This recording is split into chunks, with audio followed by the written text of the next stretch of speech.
dès le premier tweet, je mets « il faut un cessez-le-feu ». Parce que, immédiatement, et au départ, il faut quand même le dire, M. Netanyahou pouvait dire « ah ben c'est de la légitime défense ».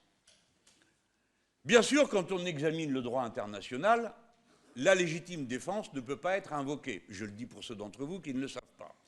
Puisque Israël est considéré comme occupant par rapport au territoire de Gaza, dont il contrôle tous les éléments. C'est pourquoi, en droit international, vous ne pouvez pas être un occupant et pratiquer la légitime défense contre la population que vous occupez.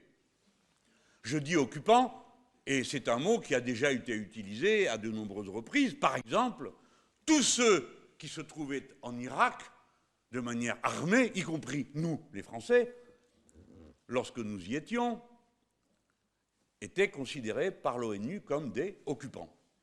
Occupants, vous créez une série d'obligations, parce qu'il y a un droit de la guerre. Alors je sais que pour beaucoup, le droit de la guerre paraît une idée absolument invraisemblable.